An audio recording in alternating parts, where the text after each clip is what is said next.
have wondered, how did I get here? What have I done? What a mess.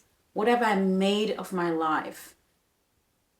And that's okay, because we all make mistakes and we all have found ourselves in a place where we have difficult conversations with ourselves. But today we're going to try and build that bridge back out and see how you can unravel some of that and get back to you. You know, a lot of times, some of the problem is we've just forgotten who we are. And so I want you to know that you are loved and you are valued. You are valuable. You deserve good. There is good all around you. And if you would just look behind you from this cage that you may feel like you're in, you will realize something that I had to come to realize after many years of being in a situation where I just could not understand how I had let myself down so hard. Do you know what I saw when I looked back? The cage was not locked. The door behind me was open. And I want to give you that perspective today. I want you to see your situation for what it truly is. Just 2 years ago, I was in a situation where I was facing one of the hardest times in my life. And it was brutal. But here's the crazy thing. It was so hard and it was depressing on its own, and it had all its spears pointed at me. That's what it felt like, right? But guess what? I internally had spears of my own pointed at me. So now I was in this corner where the greater enemy, the enemy I feared the most, seemed to be inside. While the external enemy was coming for me, it seemed like I was coming for me too. And I questioned, how did I get here? How did I turn against me? One of the things that was instrumental in getting me out of that situation was adopting a mentor. I started looking for help, and I came across a man named Myron Golden, and he started teaching me. Now, listen, Myron Golden is a business coach, but for the first 7 to 8 months of me listening to him, I never heard anything about business. I was listening to life advice. I was listening to a life mentor. I didn't catch any of the business stuff, but one of the first things I remember hearing that was so hard, and I didn't even want to listen to him anymore. He said that people who take excuses from other people only do so because they themselves make excuses.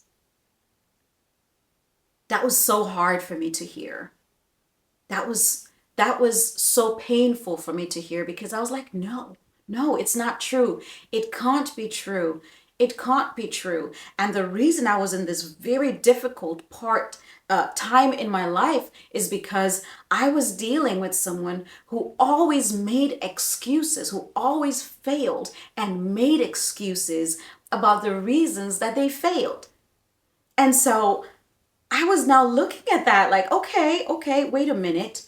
I have all these spears pointed at myself internally, even though externally the enemies are coming for me, right? The external circumstances. But I had nothing to stand on internally because I was the kind of person who made excuses too. And I was fighting it, but he went further into this thought process and said, you know, Jesus never took excuses from people because he himself never made an excuse. And I was like, whoa. Why am I so triggered right now about this sentence, about these statements, about these ideas, true or not, about excuses? It wasn't even the truth about it or the lies, that's one way or the other, depending on who you are and how you're willing to look at it. But it was the trigger for me. It was deeply triggering. And I had this defense mechanism towards this sentence. And it's because I had set goals. I had made promises. I had required more from myself than I had come through with. I didn't meet my own standards. And here I was faced with a situation where I was dealing with my expectations or the standards that we had set not being met towards me as well. And I was just like, I don't understand how I have nothing to stand on inside. And I didn't like myself. I wondered, how did I get here? How did this girl with so much promise, with so much potential, with so much to give, come up so empty? And that was a hard time. And so today I want to talk to you. Your situation is going to be unique, and your inputs, the environmental causes, the circumstances are going to be so different from mine, from anyone around you. And so these are just structural principles that you can take and use in your own life. And the first one is going to be perhaps the hardest. And so I want you to brace yourself for this one, but I promise you something. This is going to help you. I know you're here and I know you clicked on this video because you desire, deep inside, you desire the help. And so it may cut out things out of you and it may sting a bit, but just hang in there.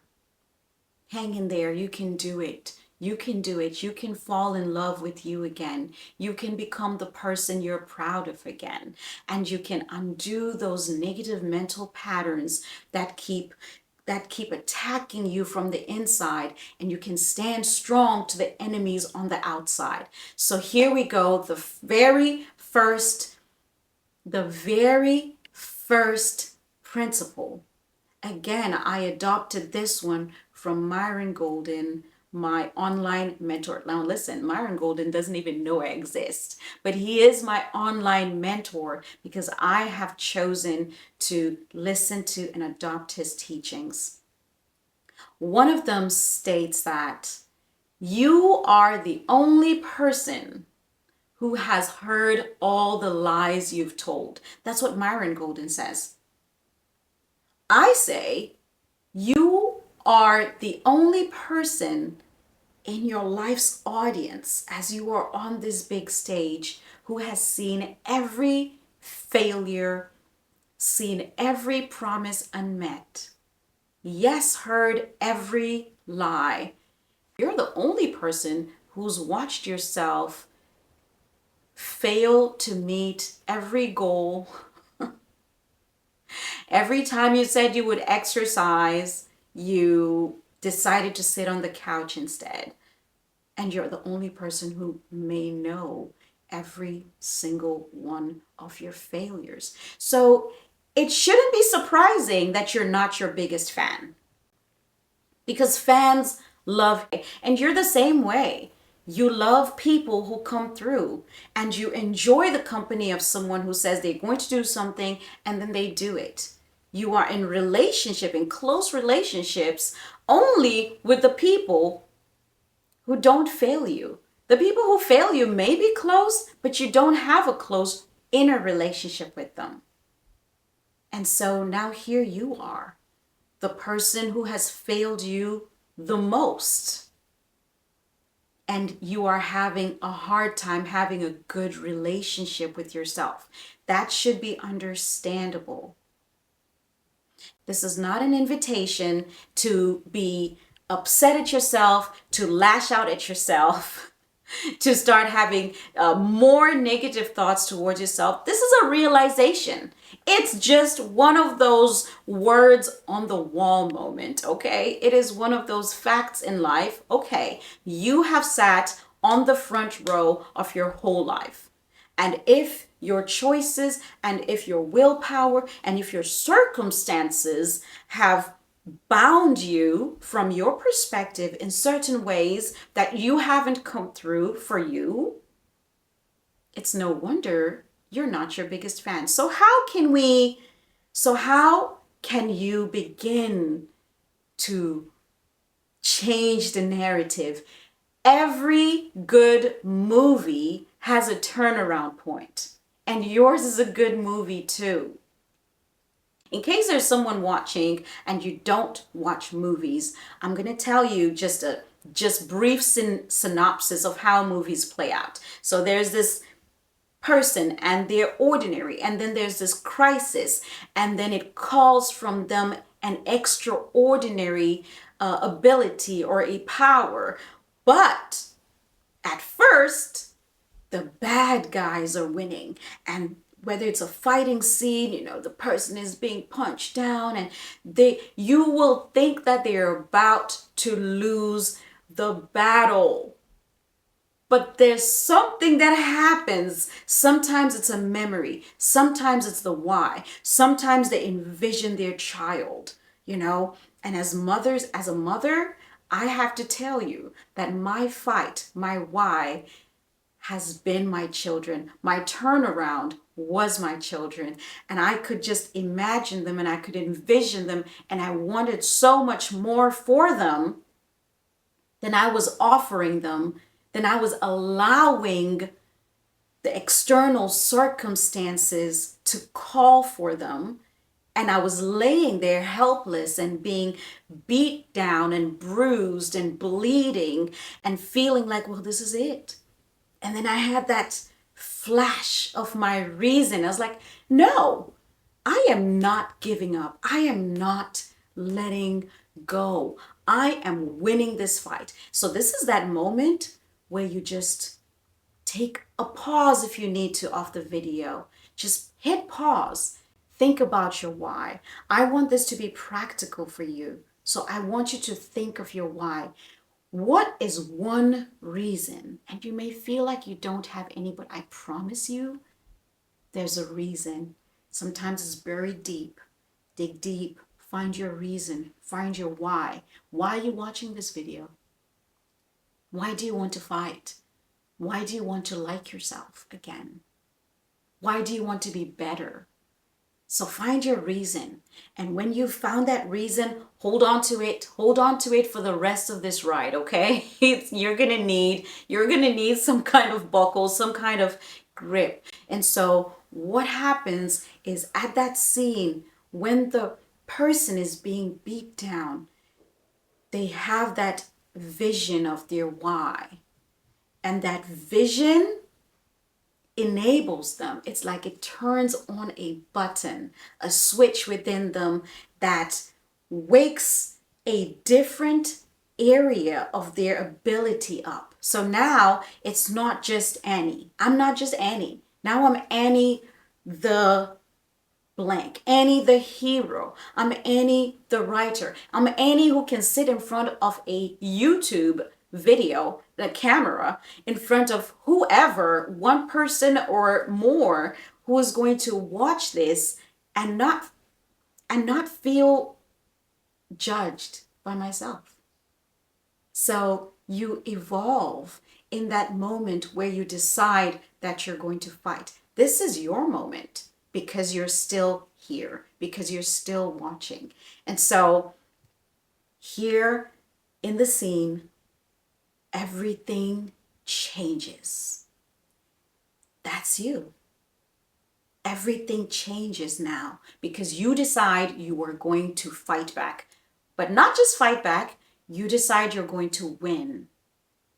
Listen, friend, you can do this. I promise you, I was down for 10 years. 10 years.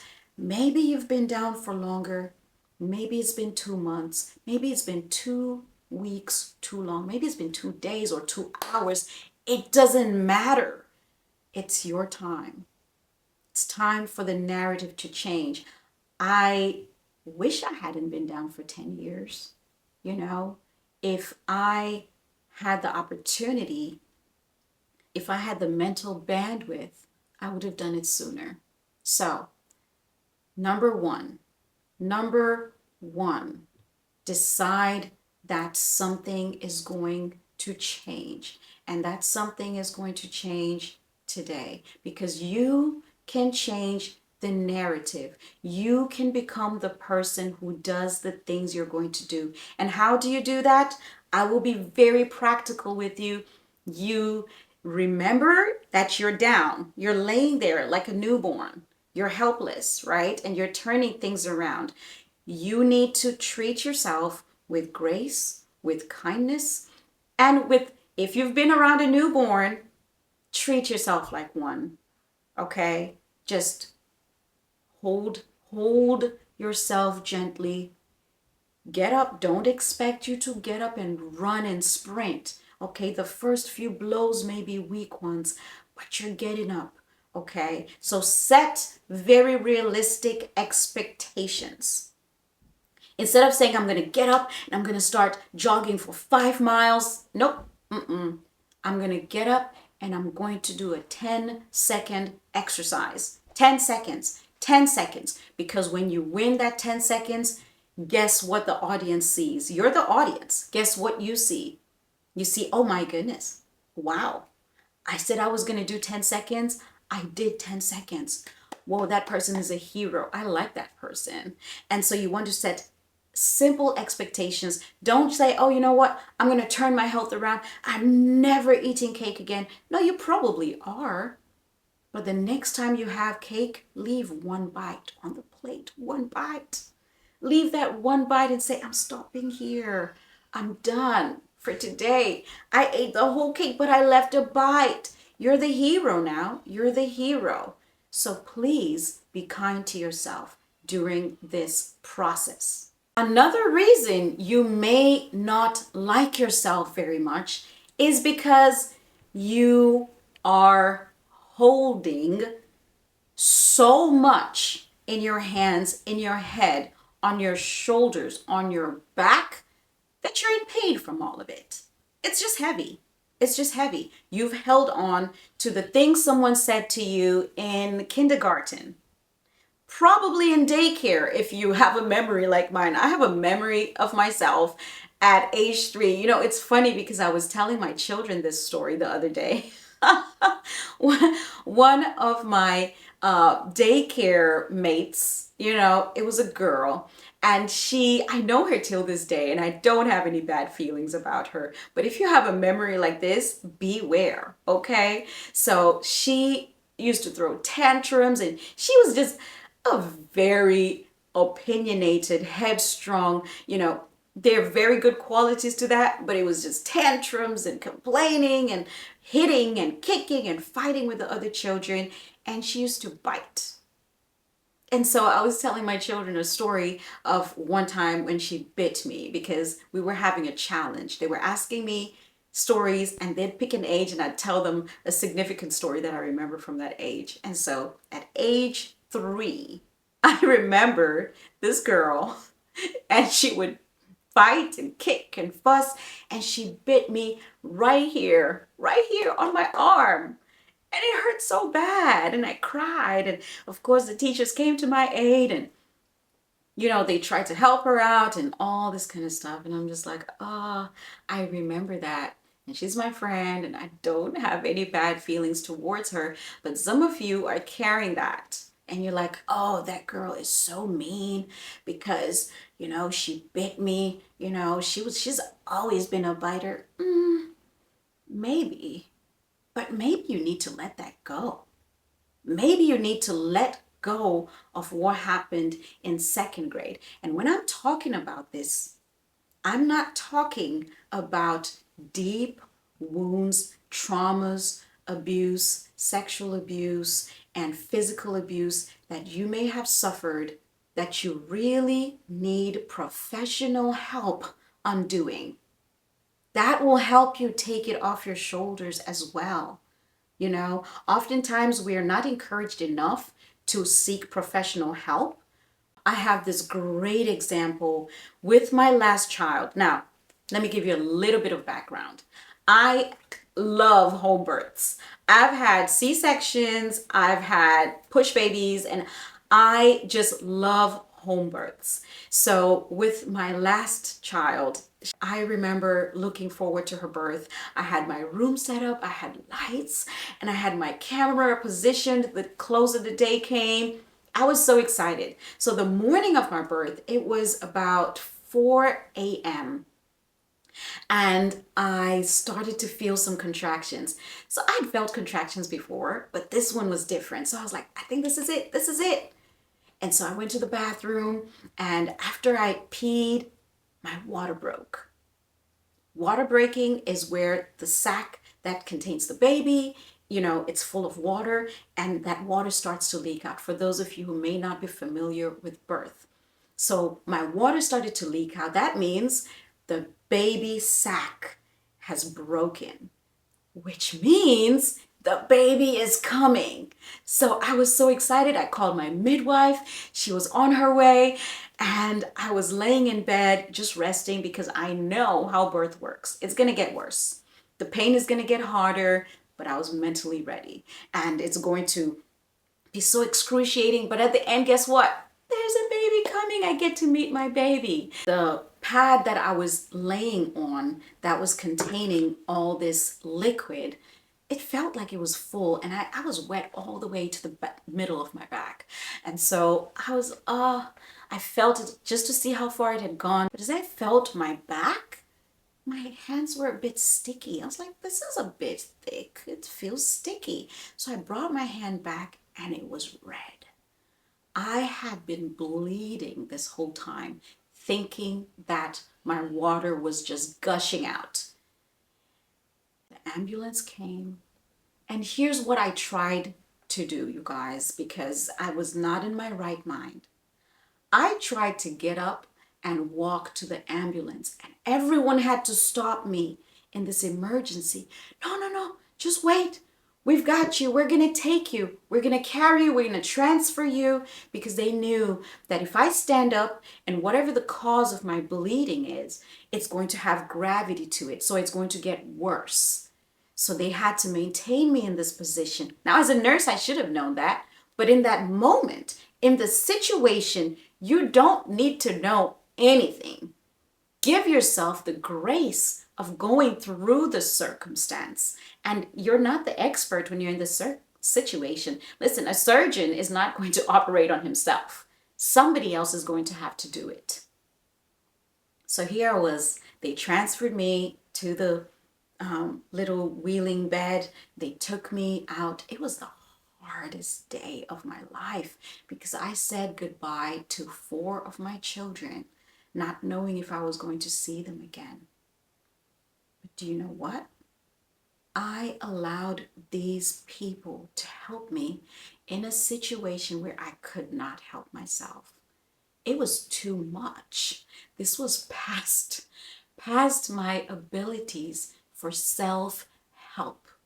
And I had an emergency C-section, and they brought my baby out to me, and they could not find the reason for the bleed, which was very concerning. And I was like, okay, well, I'm thankful because this is my last baby, so I'm not doing that again. I was just, no, it's too much. I'm not doing it again. So that's the story of my last child. And I say this just to emphasize to you that if you need more help than you can give yourself, yes, sure, you can listen to the rest of this video just for companionship because we're hanging out together, right? But I want you to know that you need to call for the help you need. Go see a Christian counselor. Go see someone who has the beliefs that you need and is grounded in the way that you deserve and will be treated with so much grace and kindness and love. And they will carry you to a place where you can take it from there. When it came to healing from my C-section, a few days after I was sent home, I took it from there.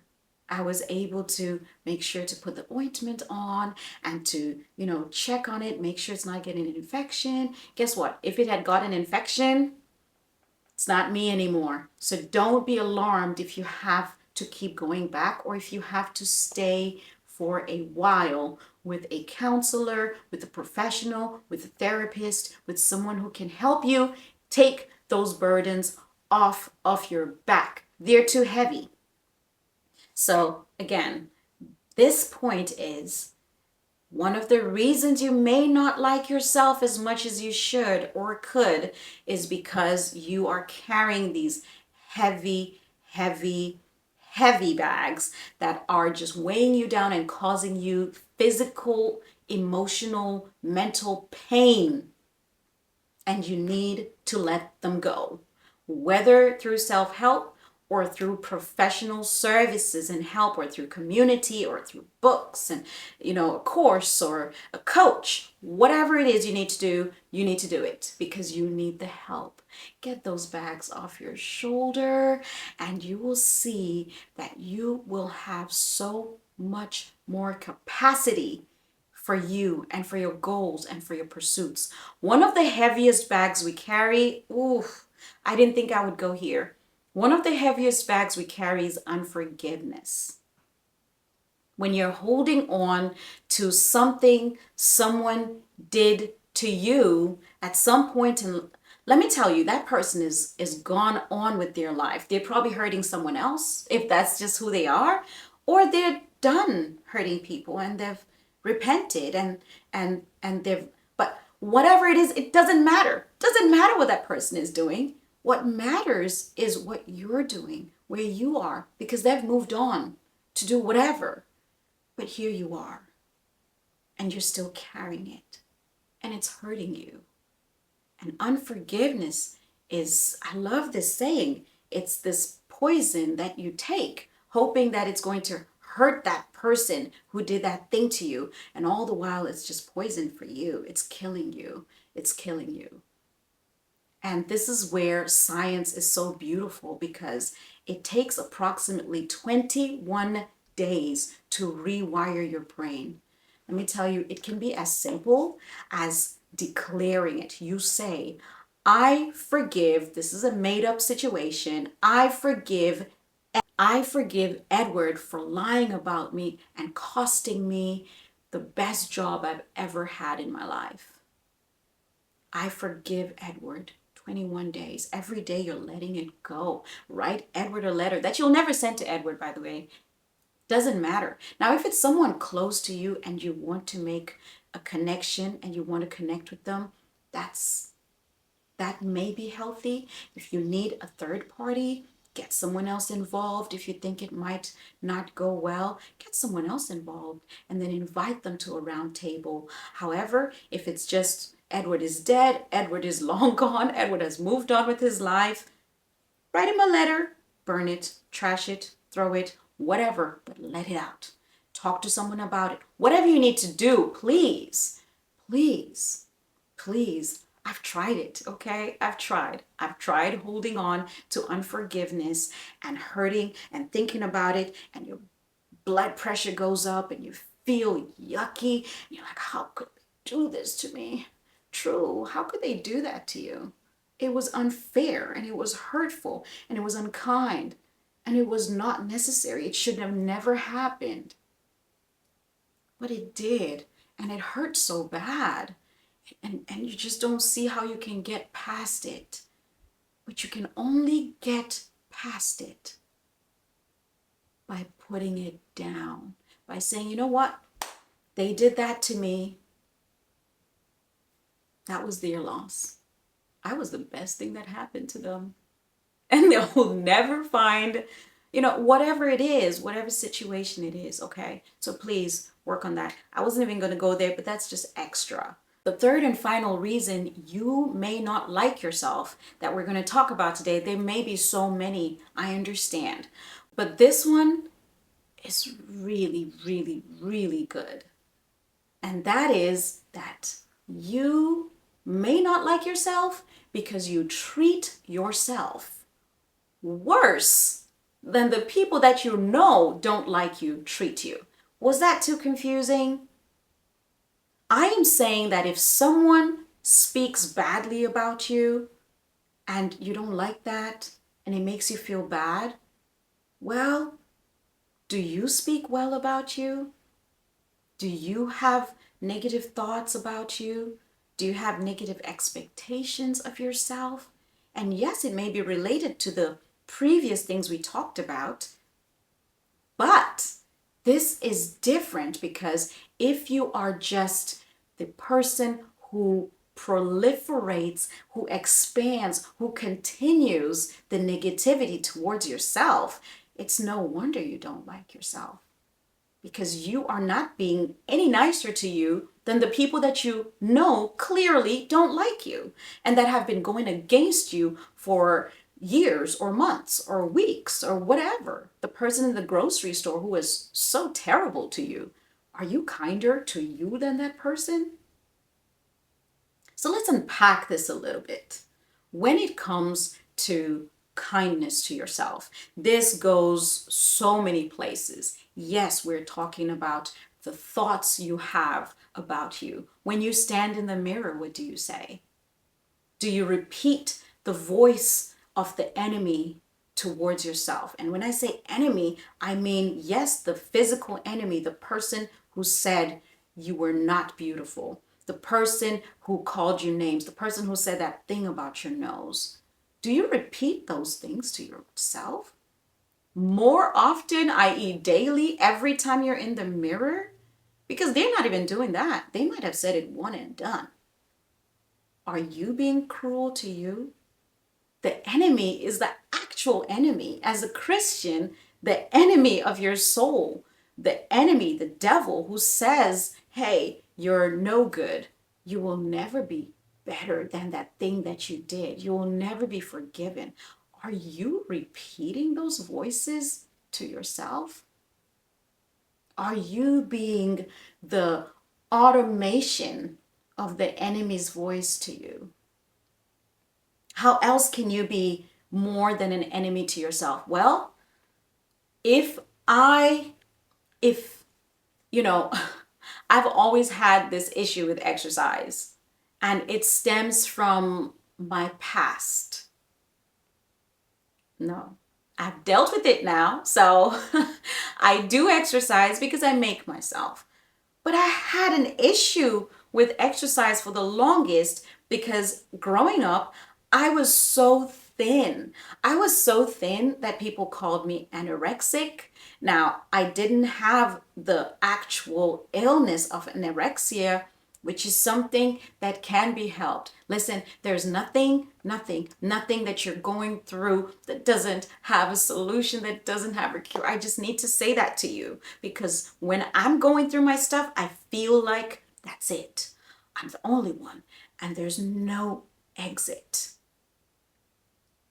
But growing up, back to the story, I was called anorexic. I didn't fit in my clothes. Now, I don't even remember if someone referred to me as a hanger or I referred to myself as a hanger because clothes just wouldn't fit me and they'd just like drape on me because I had no flesh to me. I was so thin. When I was in college, the heaviest I would get through a lot of effort, like eating a ton of food, 1,000 calorie smoothies, drinking boxes and boxes of Ensure, which is like a health drink. It's actually not healthy, but you know, it is a weight gain and nutritious drink with all these, calories and sugar and all this kind of stuff. And I would drink a ton of that just to try and gain some weight. So exercise, I always thought, okay, exercise is weight loss. Why would I exercise? I'm not trying to lose weight. I just want to gain weight. I want to do anything possible to gain weight so I can, fill my clothes, so I can be like her and my sister and that other person and that other person, everything other than me. And yet, I had a lot of people coming up to me, other than the anorexia voices and all that, and they wanted to know, what do I do to stay so fit? What do I do to maintain this body and this figure? Girl, how come you can eat anything and maintain your figure? Try to maintain it. So that's a human condition problem where we're always looking outside of ourselves. But are there habits in your life that you inflict on yourself that you know you shouldn't, and you're treating yourself worse than an enemy would? Or are there things in your life that you know you should do and you're not doing? It could be drinking more water. Your body is over 70% water. Your brain is, some people say, over 90% water. So when you're dehydrated, your mood is low. Your brain function is slow and sluggish, and you're irritable, and you are tired and fatigued. And do you know you should be drinking more water and you're not? Maybe you don't know. But whatever you know to do and you're not doing, that's like having an expectation from someone to be kind to you and they decide to be cruel to you. How is that any different? And so if you're treating yourself worse than an enemy would, if you're sitting there starving and someone has water but just won't give it to you, please, may I have water? No, I'll give it to everybody else except you. I just don't like you. But this is the only water in 5 miles. I'm not giving you this water. Doesn't matter. Sure, it's the length of your hair. I'm not giving it. The color of your skin, the color of your clothes. Whatever reason that person doesn't give you water, let me tell you, your body's crying out for water too. Your body is crying out in thirst. Your body is crying out for better food. Your body is crying out for some movement through exercise. It shows up in your lack of health. It shows up in your illness. It shows up in your state of mind. It shows up in the structure of your body. It shows up and you see it.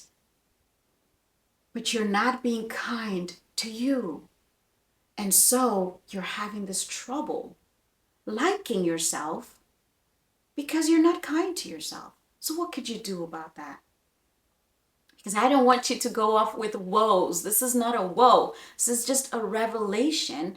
But there can be you can do something about it. This is not an end all. So what can you do? What can you do when you have been worse to yourself than your enemy?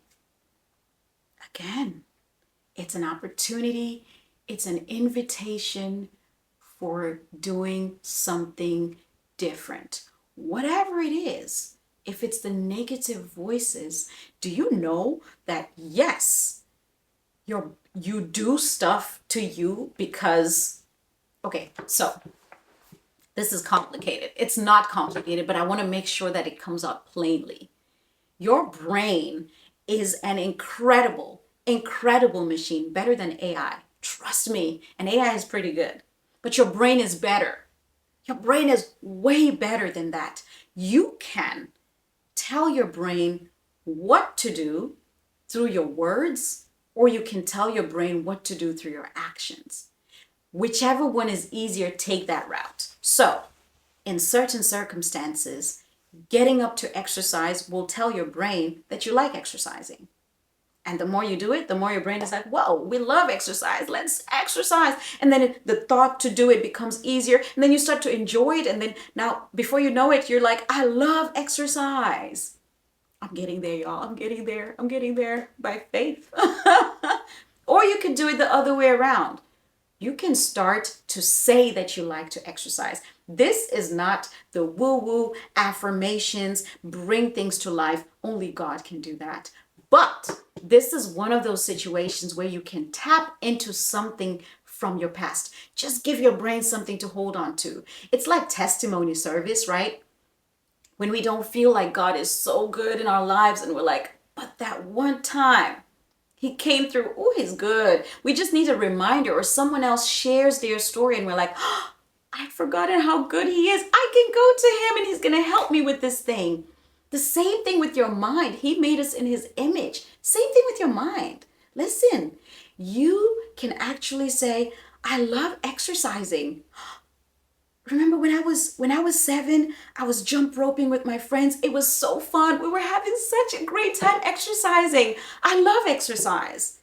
Now you have spoken the truth and your mind knows it. Because if you just try to layer on words that are not true and hope that your brain is not stupid, you are an intelligent human being. You are amazing. Like, you are mind-blowingly amazing in your capacity, your capability, your promise, everything that's within you. You would probably be the most surprised at the things that can come out of you. Isn't that funny how we're like that? And yet we can see it in our friends and in our loved ones. We're like, oh my goodness, you're so amazing. The way you do this and that and the other. And we see it in LeBron James. And we're like, oh, he's so amazing. You could be better than that. You don't know because you haven't given yourself the opportunity. You haven't allowed yourself to explore the vastness and the depth and the wonder of you. You haven't taken time to imagine who you are. And you haven't taken time to give yourself the permission and the ground and to say, wow, I love being positive. When I was in high school, I really liked myself. I loved my body. I loved my hair. I loved this and that about me. Now you have something to hold on to. Because I am a person who loves myself. And not in a prideful way, but in a healthy way. Listen, you cannot love your neighbor as yourself when you hate yourself. So please, love yourself so you can love me too. And love yourself a lot and really well. Take care of yourself so you can love me the same way. Listen, if that's what it takes for you to receive this message, because I know you may fight this and say, oh, but it sounds selfish. No, it's not. I began to love my children more fully when I started to love myself more fully. It's a painful truth. When I looked at myself and forgave myself for the decisions that were not so great. I was like, Annie, girl, you did that. But I forgive you. Girl, you put us in a hole. But I forgive you. Let's get out. And now I was able to extend that same thought, that same grace, that same love, just more fully. And look at people who are in circumstances, even the people who are against me, and say, "Whew,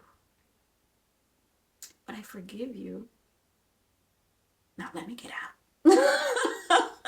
Listen, there's always a getting out, okay? There's always a getting out. You're getting out from that thing that's not serving you. You're getting out from your patterns and your cycles that are not serving you. And so be good to yourself. Stop cycling the negativity in yourself. Someone said something mean to you at school. Okay. Cut it off. Don't be the person who keeps it playing and keeps it alive. It's not true. It's not true. It hurts so bad. Let's go back to all these 3 points, right? All the way back from the beginning, you see it ties in because it's your mind.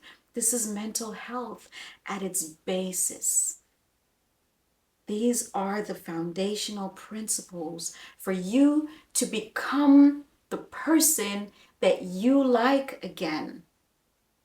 Change the story. Become the person who does the thing that you say you will do. Become the hero again in your story.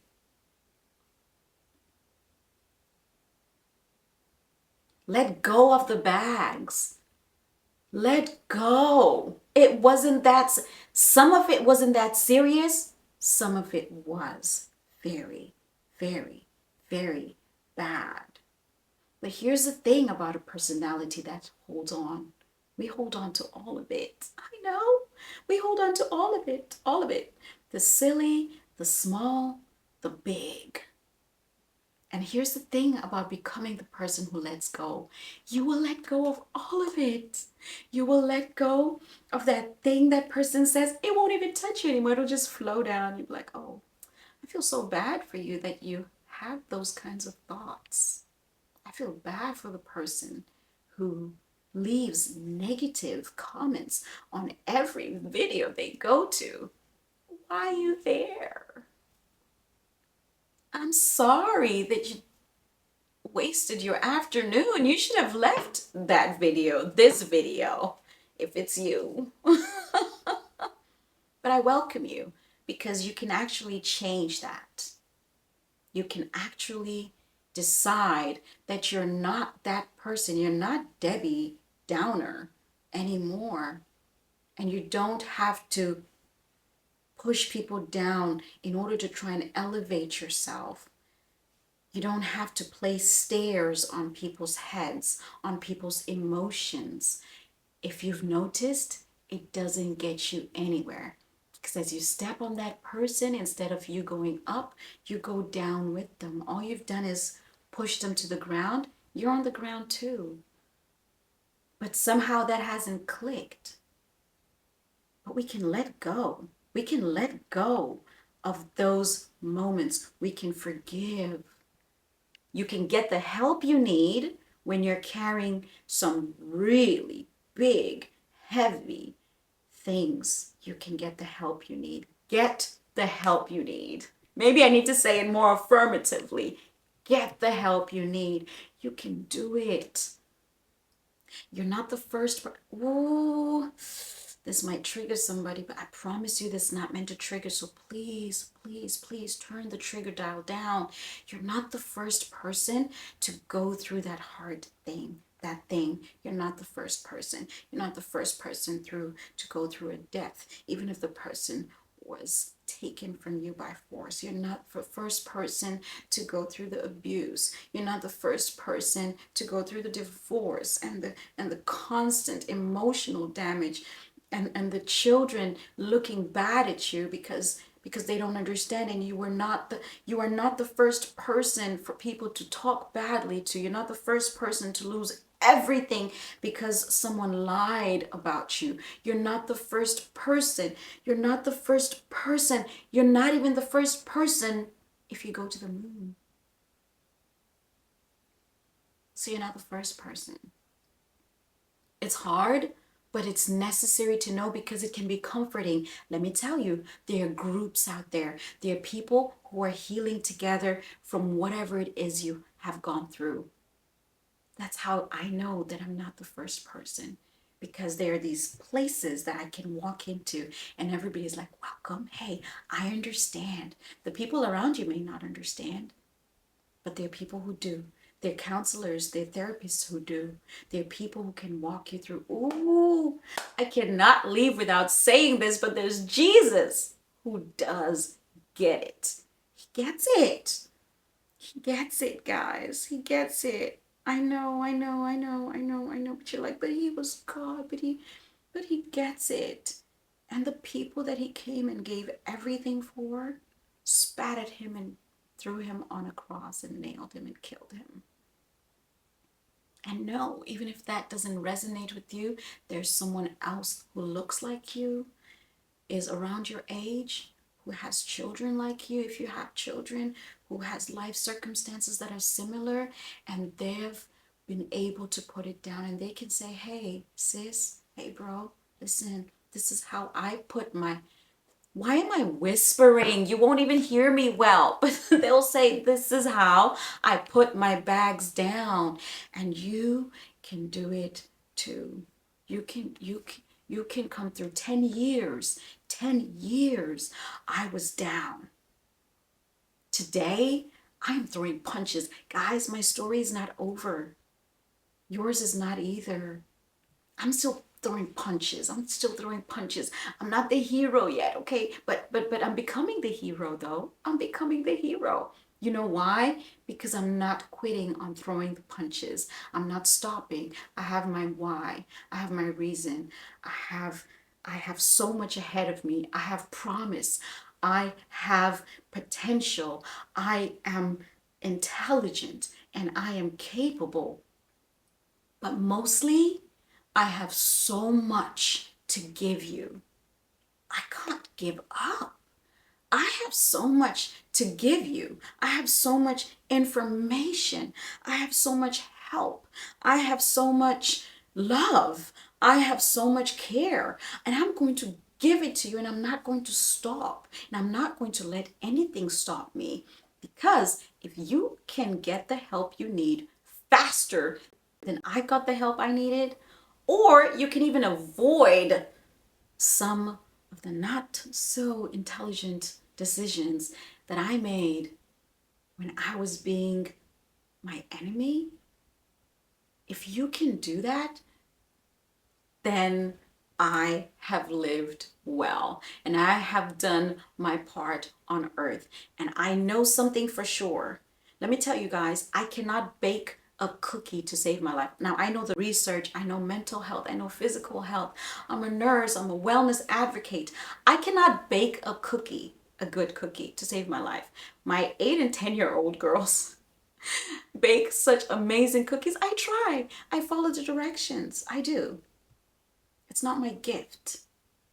And it's not something that I've honed. It's not something that I've maybe practiced enough. There's something about it. But I know there's something in you that will help me. I know that there's an experience in you that if you came up, if you came alive, you are going to do something so amazing. You're going to blow your own mind. But mostly, you're going to change the world around you because of something in you. And that thing is the reason you're going through and you've been through all the shutdown and all the trouble and all the trial, because you are the one for your assignment. You are the one. You remember that movie? The one was about a boy. You are that for your particular calling, for your thing. You are it. Nobody, zero, none of us will be able to do that thing. So rise up. Rise up to the challenge. Rise up. You can do it. Get the help you need. And I really want to see you on the other side. If you have any other bits and tips that you can leave for someone in the comments, something that has helped you, please practice your bravery. Leave something helpful for someone who will come by this video who does not like themselves. First of all, you can leave them something kind. You can leave one of those comments that, hey, if you're reading this, you're beautiful. I bless you. Go your way, prosper, do wonderful things. People don't hear good things enough. Or you can leave something that you did to get from point 0 to 1 or from 1 to 10. Wherever you are on the ladder, it's a ladder, guys. It's a ladder. It's a ladder. So we can all keep going up. I want you to be the best version of you and to fall in love with the you were created to be. Again, you're in there and you're beautiful. All right. I love you and you matter.